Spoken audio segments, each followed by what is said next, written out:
O STJ decidiu que os presos têm direito a banho quente? Foi isso mesmo que aconteceu? É justamente sobre esse tema que a gente vai abordar no vídeo de hoje, a decisão do Superior Tribunal de Justiça da sua segunda turma no recurso especial 1.537.530, oriundo lá de São Paulo. Antes de analisar esse tema, deixa eu te pedir para, se você não está inscrito aqui no canal, se inscreve, aciona o sininho, porque sempre que eu trouxer conteúdo novo, você vai ser devidamente notificado. E não esquece aí de dar o joinha para que esse vídeo e o conteúdo chegue ainda a mais pessoas. Bacana, tranquilo? É sempre um tema muito polêmico que envolve paixões, debates e intensos argumentos, sejam eles racionais ou não, humanos ou não. Bacana? E o objetivo aqui do vídeo é tentar trazer o máximo possível as discussões de maneira mais rápida. A gente não tem tanto tempo para aprofundar aqui, mas acima de tudo aprofundar e descortinar os argumentos, ao menos os principais, trazidos pelo STJ no julgamento desse recurso especial, ao menos no que tange ao aspecto do mérito, porque há um debate aí do campo processual, em especial do processo civil, que não vai me competir aqui a abordar, que é a possibilidade ou não do pedido de suspensão de liminar nesse contexto. Mas e aí? E em relação ao mérito, Pedro? Foi isso mesmo que o STJ decidiu? Calma, pessoal. Foi e não foi. O que é que o STJ analisou? Analisou um pedido da Defensoria Pública, que já chegaram alguns pedidos, mas especificamente da Defensoria Pública de São Paulo, numa ação civil pública, indicando a exigência para que o Estado ofertasse ou viabilizasse banhos com água na temperatura adequada e, para o período de inverno, o período de mais frio, banho com a água quente. E o STJ confirmou essa pretensão da Defensoria Pública nesse recurso especial. Mas qual é o fundamento? Pessoal, presta atenção. O que o STJ apontou é justamente que a omissão injustificada da administração em providenciar a disponibilização de banho quente nos estabelecimentos prisionais feriria a dignidade da pessoa humana dos presos sob sua custódia. Peraí, Pedro, calma. Presta atenção, o que é que acontece? A determinação judicial exarada pelo Superior Tribunal de Justiça de que o Estado fornecesse banho quente, ele vem ao encontro, e não de encontro, ao encontro da lógica da dignidade da pessoa humana, especificamente naquilo que toca a integridade física e mental a todas as pessoas garantidas. Presta atenção, por quê? Porque normalmente a gente se revolta, ou algumas pessoas se revoltam, mas a gente tem que entender o contexto disso. Eu não sei especificamente a sensação térmica nos presídios de São Paulo, mas em lugar de muito frio, numa temperatura de 10, 15 graus, às vezes a sensação térmica lá dentro, mesmo naquele aglomerado de pessoas, é muito abaixo disso. Então imagine aí você ser forçado a tomar banho em temperaturas com a água aí de 5 graus num frio danado. E aí, qual foi a interpretação que o STJ teve? Olha, presta atenção. O Estado, ele tem obrigação e previsão constitucional de zelar para todos os seus cidadãos da integridade física, psíquica e mental de todo mundo. Mas quando você coloca pessoas, criminosas ou não, sob a sua tutela em espaços de presídio ou qualquer outro espaço de confinamento, essas obrigações elas são ainda maiores. Por quê? Porque você passa a ser diretamente responsável por aqueles que você está confinando, seja pelo motivo justo ou não. Daí porque também a gente deve entender que a obrigação por zelar das condições de saúde e de condições sanitárias dessas pessoas se intensifica para o Estado. Por quê? Porque nesses ambientes de confinamento, estatisticamente, a gente já tem uma maior probabilidade de que?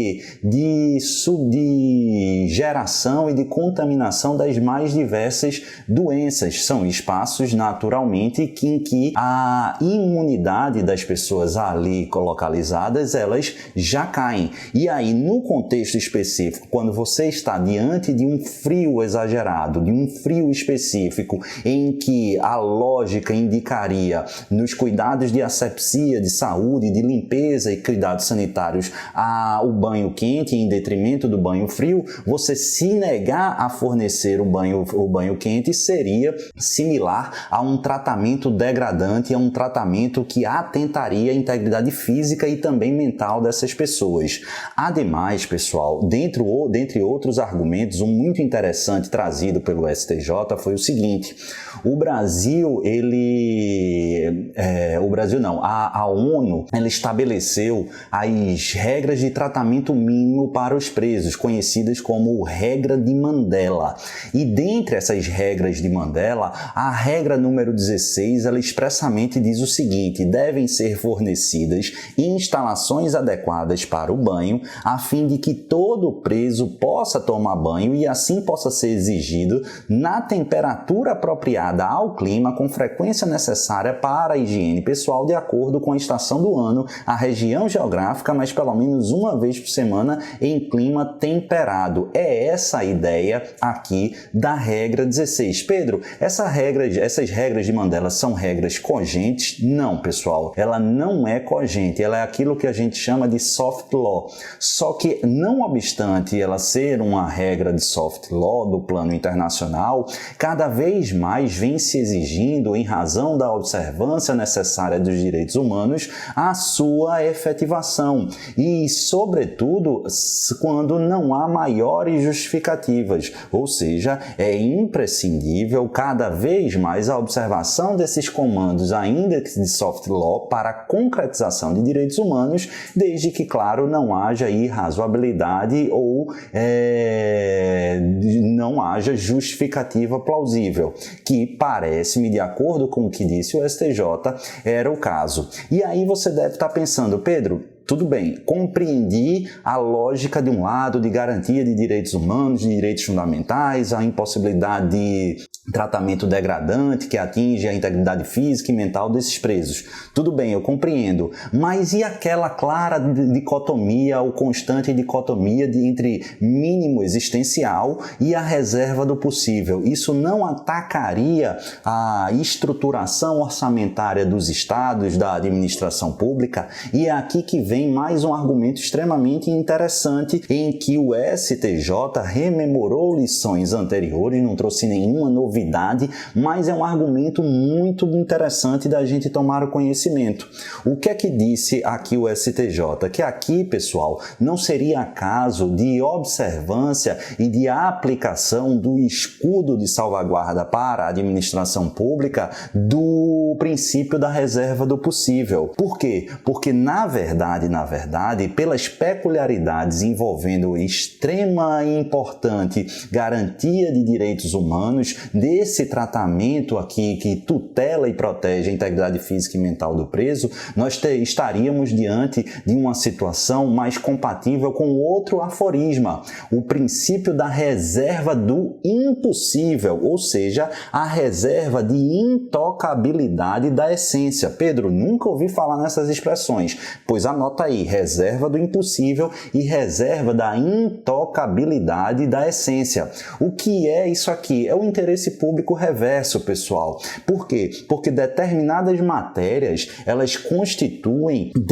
constituem dentro do chamado núcleo duro dos direitos humanos fundamentais. E em relação a esse núcleo duro, não há argumento possível para tangenciar a negligente inaplicação deles, a negligente inobservância. Ou seja, em relação a esse núcleo, ele seria um núcleo essencial, indiscutível, inegociável, e sua não observação, a sua não proteção por parte do ente estatal, ela não se justificaria. Daí porque, pessoal, haveria em relação a esse núcleo essencial de proteção dos direitos humanos uma vedação absoluta ao descumprimento estatal, seja através de ação ou a partir de comportamentos omissivos. E para o STJ, no recurso especial 1.537.530 lá de São Paulo, julgado esse ano já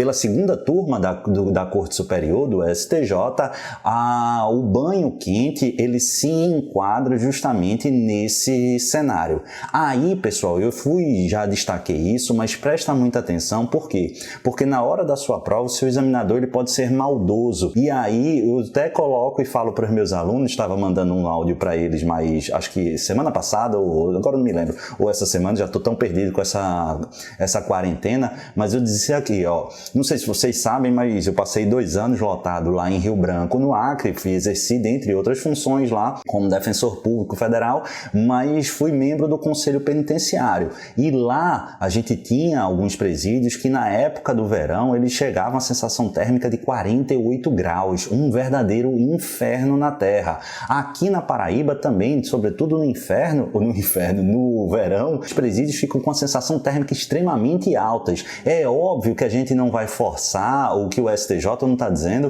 que é preciso que tenha banho quente lá nos presídios do Acre ou mesmo aqui nos presídios de João Pessoa. Ah, Pedro, mas se chegar uma frente fria que dure 5, 6, 7 dias, não. Aí o descumprimento ele estaria justificado. Agora, em regiões como Sul, Sudeste, em que a temperatura seja extremamente baixa e que se perceba que o tratamento minimamente adequado é o fornecimento de banho de água quente sob pena de ampliação do risco sanitário e questões de saúde pública, aí a gente precisa sim observar esse mandamento, a gente precisa sim observar essa regra. Descumprir essa situação violaria justamente o aforisma da reserva do impossível, da intocabilidade da essência de direitos fundamentais, do núcleo duro. Bacana? Essa é uma decisão que eu não tenho a menor dúvida, vai ser daquela das mais relevantes e importantes desse ano de 2020 e pode ser abordada em assuntos ou em provas de direito administrativo,